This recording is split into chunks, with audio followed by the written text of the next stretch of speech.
Arts, Quarter 3, Week 1. Teacher Jazz Patio. Magandang araw mga bata! Ako si Teacher Jazz Patio, ang gurong laging alerto na makakasama nyo sa inyong pagkatuto. Kaya halika na, mag-aral na tayo! Tandaan.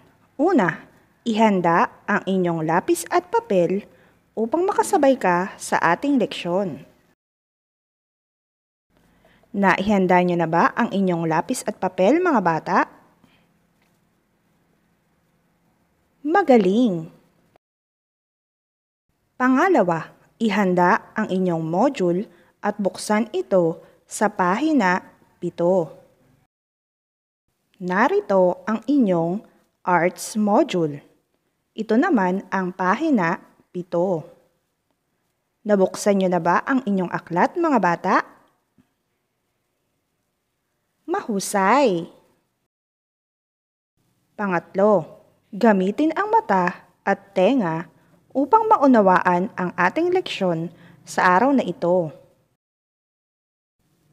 Gusto mo bang makalikha ng isang larawan? Ano-ano ang mga bagay na ginagamit upang makalikha nito? Paano nagkakaroon ng marka ang isang bagay upang makabuo ng iba't ibang hitsura ng larawan?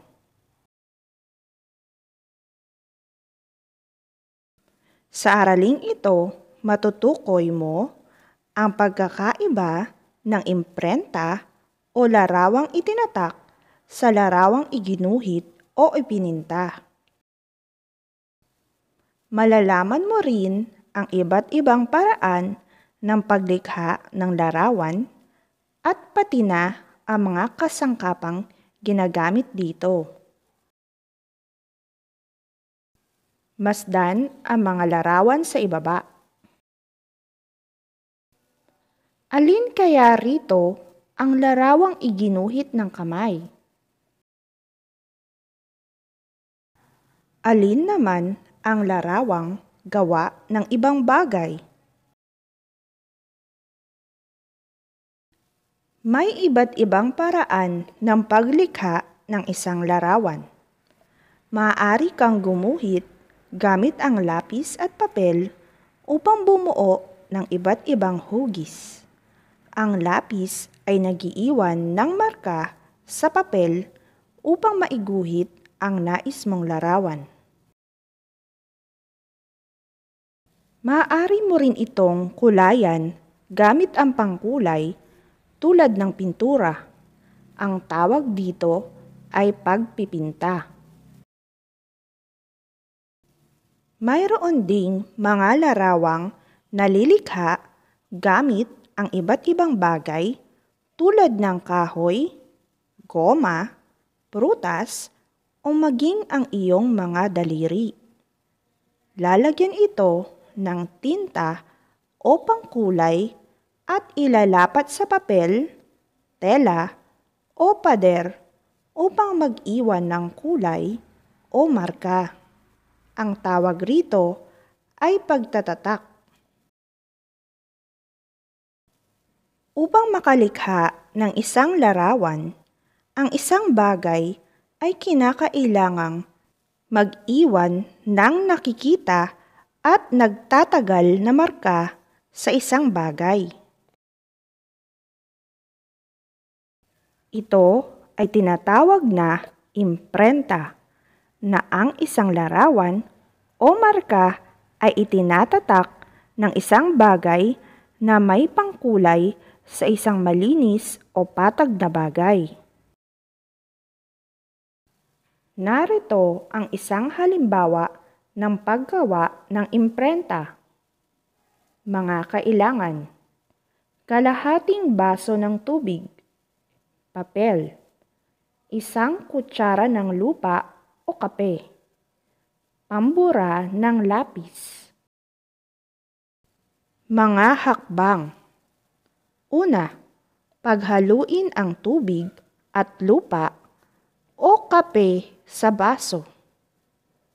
Pangalawa, isawsaw ang pambura sa baso. Pangatlo, bumuo ng kahit anong larawan sa pamamagitan ng pagdadampi ng basang pambura sa papel. Pang-apat, ipagpatuloy ang mga unang hakbang upang makabuo ng larawang nais. Maaari ka pa ring lumikha ng sining kahit wala kang lapis, papel, o iba pang kilalang gamit pansining. Ang iba't ibang bagay sa paligid ay maaaring gamitin sa pagguhit o pag-imprenta. Una, maaari mong pigain ang iba't ibang uri ng dahon bilang pangkulay ng luntian. Pangalawa, maaari mong gamitin ang dagta ng puno bilang pangkulay ng pula.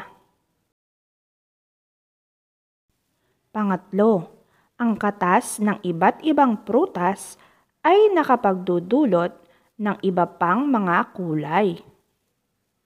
Pang-apat, may mga bagay na maaaring ihalo sa tubig upang gumawa ng pampinta tulad ng lupa, pulbo, at tinta ng pusit. Gawain sa pagkatuto bilang isa. Lagyan ng check kung ang bagay ay nakalilikha ng guhit, marka o larawan sa isang papel. Lagyan naman ng X kung ito ay hindi. Isulat ang iyong sagot sa sagutang papel. Uulitin ko mga bata. Lagyan ng check kung ang bagay ay nakalilikha ng guhit, marka o larawan sa isang papel. Lagyan naman ng X kung ito ay hindi. Isulat ang iyong sagot sa sagutang papel. Unang bilang, lapis. Ito ba ay nakakalikha ng guhit, marka o larawan?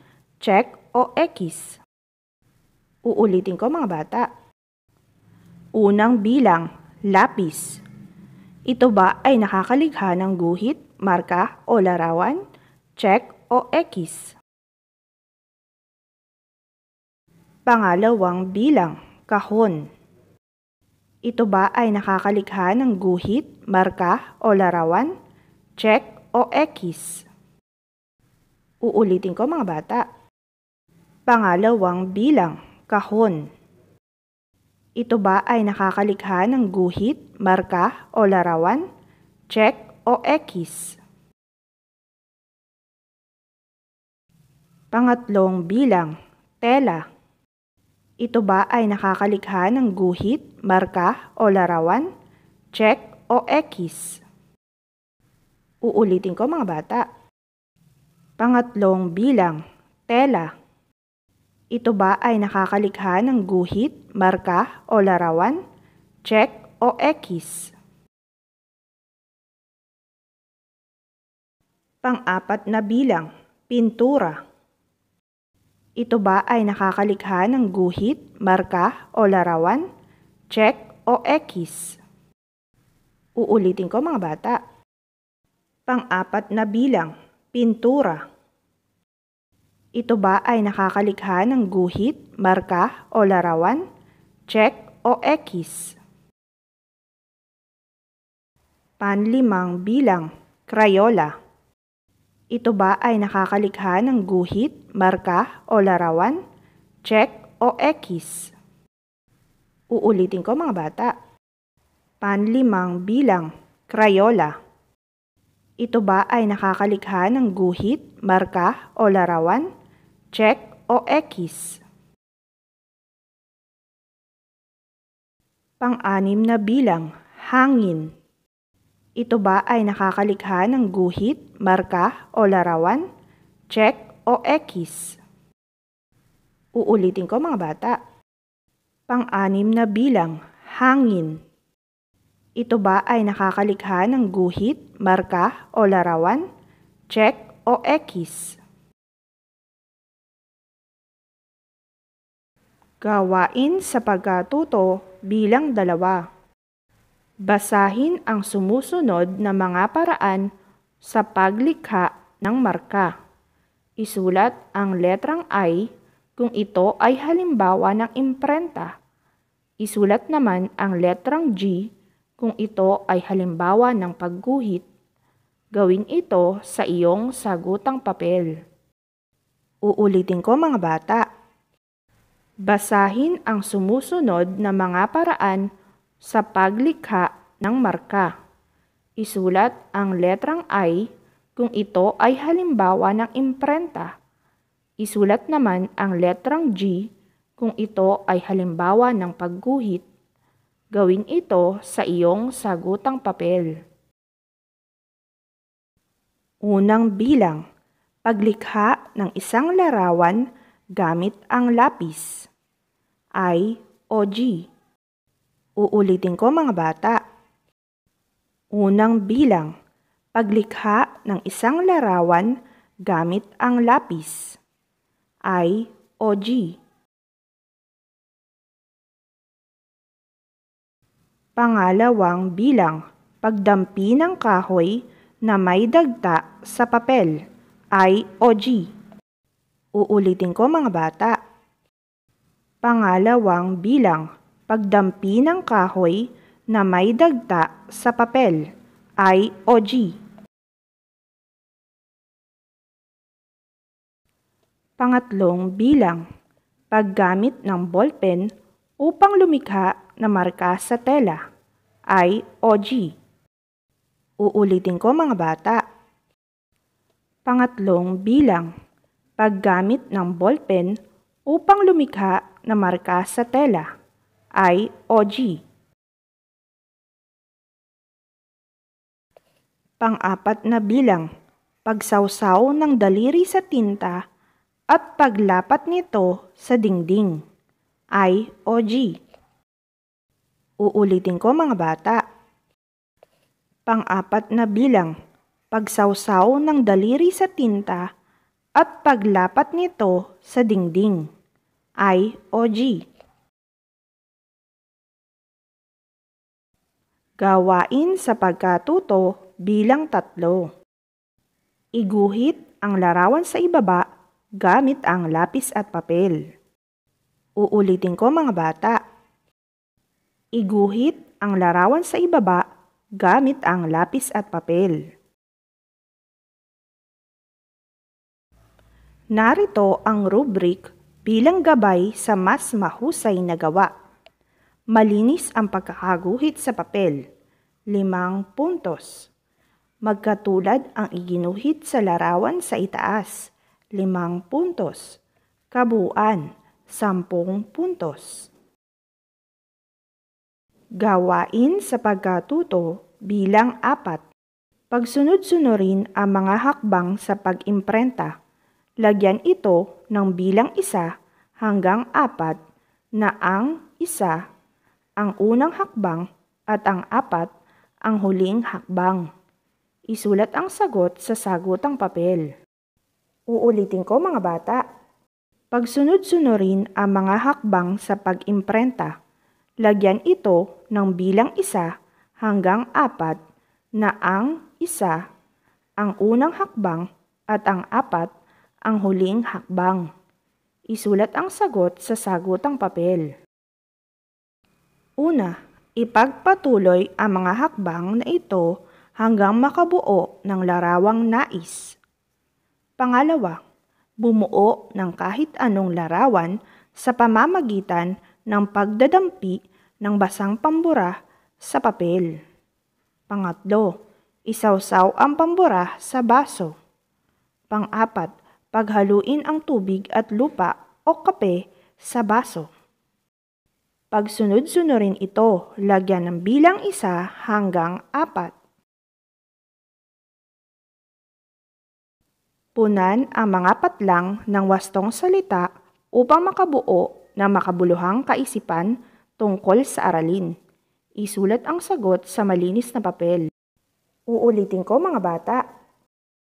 Punan ang mga patlang ng wastong salita upang makabuo ng makabuluhang kaisipan tungkol sa aralin. Isulat ang sagot sa malinis na papel. Mahalagang matutuhan ang pagguhit at pag-imprenta.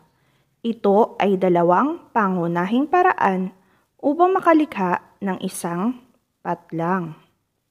Sa paraang ito, maaari mong ipahayag ang iyong kaisipan at patlang nang hindi kailangang magbigkas o sumulat ng kahit na anong patlang. Mga pagpipilian, larawan, nararamdaman, salita. Nawa ay marami kayong natutunan ngayong araw na ito. Samahan niyo ako muli sa mga susunod pang mga video, mga bata.